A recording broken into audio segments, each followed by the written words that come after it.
مرتبہ ایک صحابی آ گئے، عرض کیا اللہ کے رسول صلی اللہ علیہ وسلم میں نماز پڑھنے جاتا ہوں، مسجد میں حاضر ہوتی ہے، نماز پڑھتا ہوں، نماز میں دل نہیں لگتا، نماز کے لیے کھڑا ہوتا ہوں، دل کہتا ہے بھاگ جاؤں، قرآن کی تلاوت کرتا ہوں، دل کہتا ہے قرآن بند کر دو، تلاوت چھوڑ دو، واپس ہو جاؤ، میرا دل قرآن میں نہیں لگتا، میرا دل نماز میں نہیں لگتا۔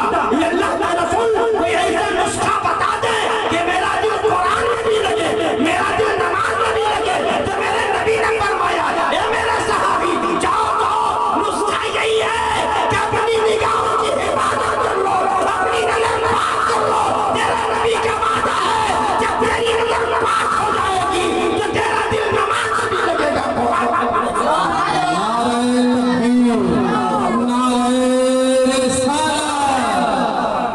مطلب نظر پاک ہوتی ہے انسان کا دل ہر اچھے کام میں لگتا ہے، نظریں نہ پاک ہوتی ہے دل گندا ہوتا ہے، تو پھر ہمارا اور آپ کا دل اچھائیوں کی طرف بڑھنے کے لیے نہیں کہتا، گندے راہ کی طرف آپ بھولے جاتا ہے۔ اس لیے مسلمانوں ہم اور آپ اپنی نظریں جھکی رکھیں، جھکا کر کے رکھیں، نظروں کو پاک کر لیں۔ اگر آپ نے اپنی نظر پاک کر لی تو اس دنیا میں بھی کامیاب رہیں گے، جب قبر میں جائیں گے تو قبر کی تاریخیاں چھٹ جائے گی، اپنی قبر کا شروع ہو جائے۔ میرے ملت کے نوجوانوں، آپ نے نام سنا ہوگا محمد بن قاسم۔ یہ کون ہے محمد بن قاسم؟ 18 سال کا نوجوان عرب سے ہندوستان آیا۔ جب ہندوستان آیا تو یہ 18 سال کا نوجوان سپاہی چند لوگوں کے لے کر آیا ہے، جس نے ہندوستان کے سندھ اور دیگر علاقوں کو فتح کیا، بڑے راجہ کے مقابلے میں آیا تھا، پاور والا راجہ تھا جس کا نام راجہ طاہر۔ جب مقابلے کے لیے آیا ہندوستان میں تو اس قافلے کے ساتھ ایک بزرگ تھے، اس بزرگ نے دیکھا کہ محمد بن قاسم کے چہرے پہ اداسی چھا جاتا۔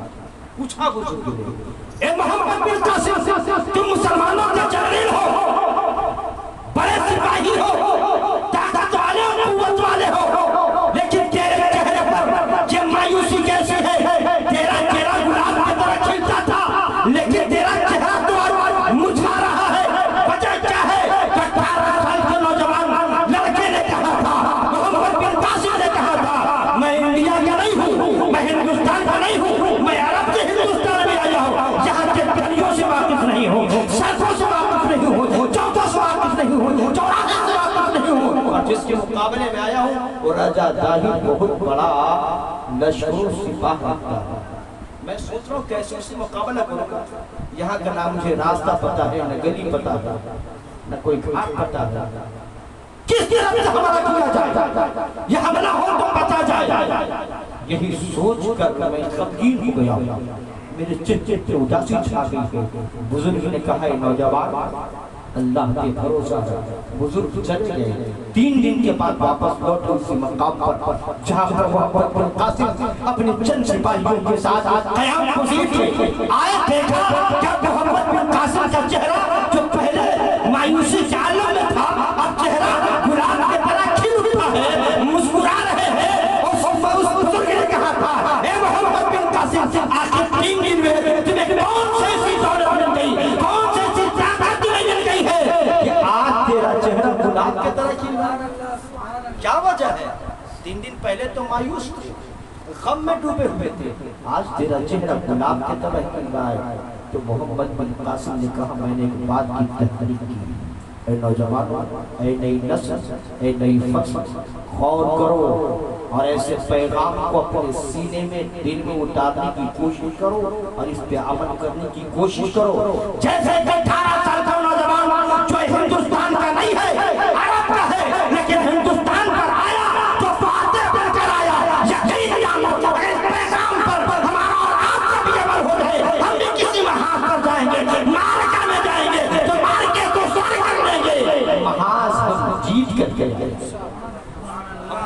قاسم نے کہا میں ایک بات کی تحقیق کی ہے، جس راجہ کے مقابلے میں آیا ہوں اس کے بارے میں نے تحقیق کی کہ اس کی نظریں ناپاک ہیں، ذہن کا گندا انسان ہے، اس طرح سے نظر کا ناپاک انسان ہے، اس کی گندی نظر سے اس کی چچا ساتھ پہنے خالہ ساتھ پہنے بھی محفوظ نہیں رہتی ہے۔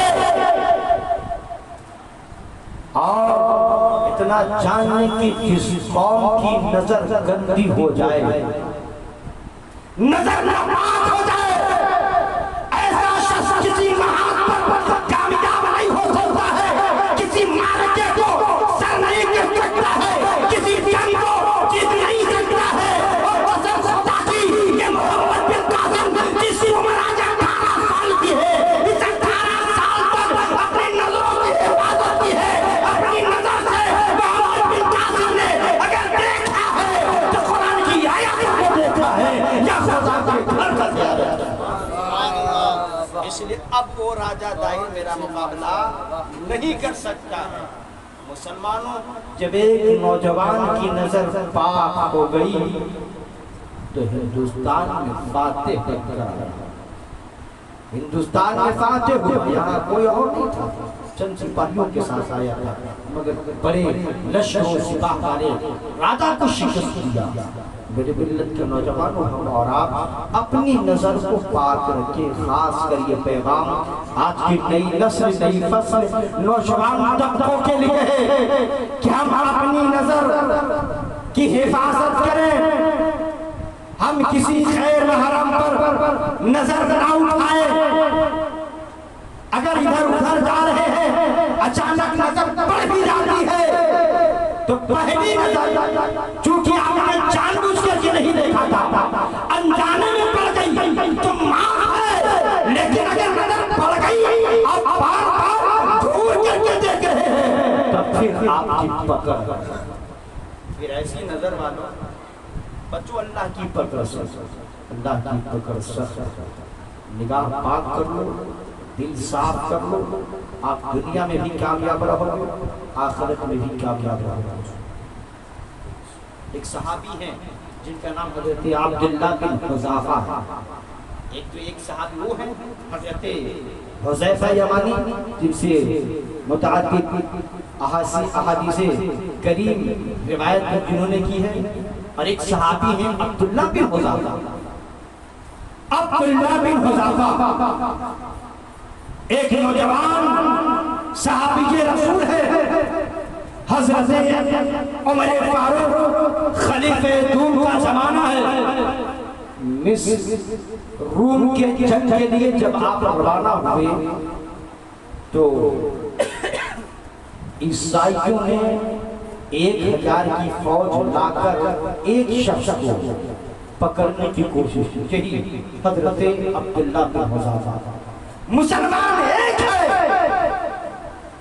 اور ادھر کافر وہ عیسائی 1000 کی فوج لے کر آئے ہیں، ایک نوجوان کو گرفتار کرنا چاہ رہے ہیں، مگر جس کے دل میں ایمانی جذبہ ہوتا ہے اسے کوئی شکست نہیں دے سکتا۔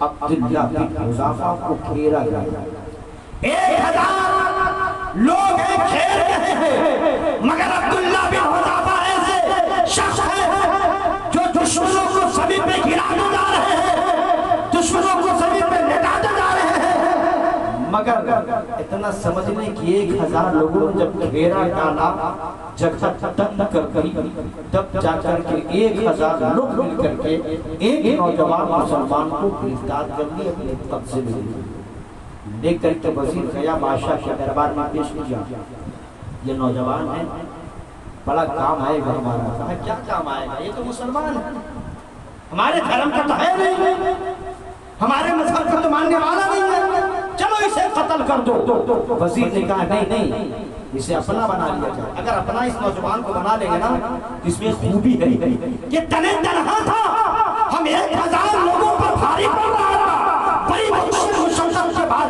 بڑی محنت کے بعد اس نوجوان کو ہم لوگوں نے قبضے میں لیا، اس لیے اسے اپنا بنا لیا جائے۔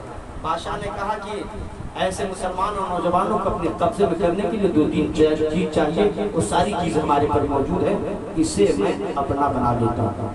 بادشاہ نے صحابی رسول حضرت عبداللہ بن حذافہ کو اپنی بارگاہ میں بلایا، سامنے لایا گیا۔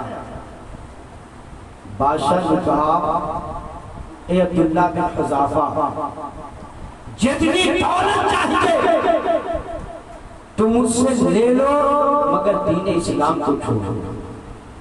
دیکھیں کس طرح سے سودا بازی کی جا رہی ہے۔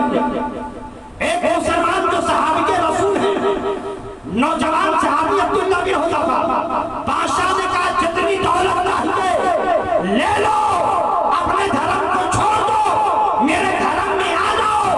عبداللہ بن حذافہ نے کہا کہ تم بڑے نادان نظر آتے ہو، دولت مجھے دیکھ کر ایمان خریدنا چاہتے ہو؟ تمہیں پتہ نہیں ہے کہ میں دولت کے لیے نہیں آیا، اگر مجھے دولت کی ضرورت ہوگی تو مدینے میں رہ کر میں تجارت کرتا، کاروبار کرتا، میں بڑا دھانی بن جاتا۔ میں تو یہاں آیا ہوں جامع شہادت نوش کرنے کے لیے، میں تو اسلام کی آبیاری کے لیے نکلا تھا۔ اس بادشاہ نے دیکھا کہ اب یہ میری چال کام نہ آ سکی، اس نے دوسری چال چلی۔ کیا چلی؟